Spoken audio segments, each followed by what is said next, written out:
सुख शांति कैसे मिलती है। एक राजा अपने राज्य के कामकाज की वजह से चिंतित था। उसे भूख भी नहीं लगती। उसके गुरु ने कहा, तुम राजपाट छोड़ो और मेरे यहाँ नौकरी कर लो। जो लोग काम को बोझ समझते हैं, उन्हें सुख शांति नहीं मिल पाती है। काम को कर्तव्य समझना चाहिए। कुछ लोगों को कड़ी मेहनत के बाद भी सुख शांति नहीं मिल पाती है। जो लोग काम को बोझ समझकर करते हैं, उनका मन अशांत ही रहता है। इस संबंध में एक लोक कथा प्रचलित है। पुराने समय में एक राज्य में अकाल पड़ गया। वहां के राजा को बहुत नुकसान हुआ। उसे प्रजा से लगान नहीं मिल पाया।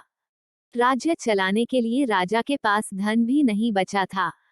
राजा को ये भी चिंता थी कि पड़ोसी राजा हमला न कर दे। राजा ने एक बार अपने कुछ मंत्रियों को उसके खिलाफ षड्यंत्र रचते भी पकड़ लिया था।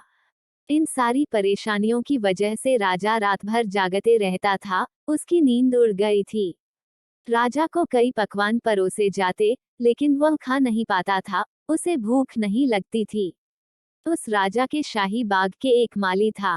राजा रोज उसे देखता था। वह प्याज और चटनी के साथ रोटियां खाता था और हमेशा खुश रहता था। राजा ने ये बातें अपने गुरु को बताई, तो गुरु ने कहा कि अगर आपको चौकीदार की नौकरी ज्यादा अच्छी लगती है, तो ये राज्य मुझे दे दो और आप मेरे यहाँ नौकरी कर लो। मैं तो ठहरा साधु में आश्रम में ही रहूंगा, लेकिन इस राज्य को चलाने के लिए मुझे एक नौकर चाहिए।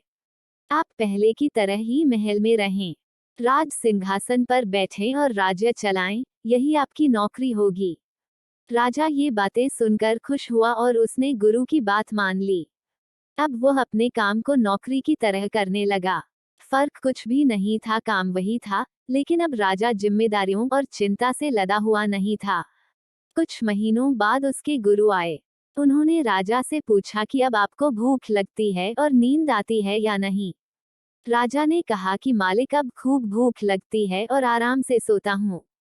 गुरु ने राजा को समझाया कि सब कुछ पहले जैसा ही है, लेकिन पहले तुमने जिस काम को बोझ समझ रखा था, अब सिर्फ उसे अपना कर्तव्य समझकर कर रहे हो।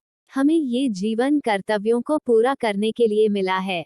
किसी चीज को अपने ऊपर बोझ की तरह लादने के लिए नहीं मिला है। काम कोई भी हो, चिंता उसे और ज्यादा कठिन बना देती है। जो भी काम करें उसे अपना कर्तव्य समझकर ही करें। इन बातों का ध्यान रखने पर ही हमारे जीवन में सुख शांति बनी रहती है।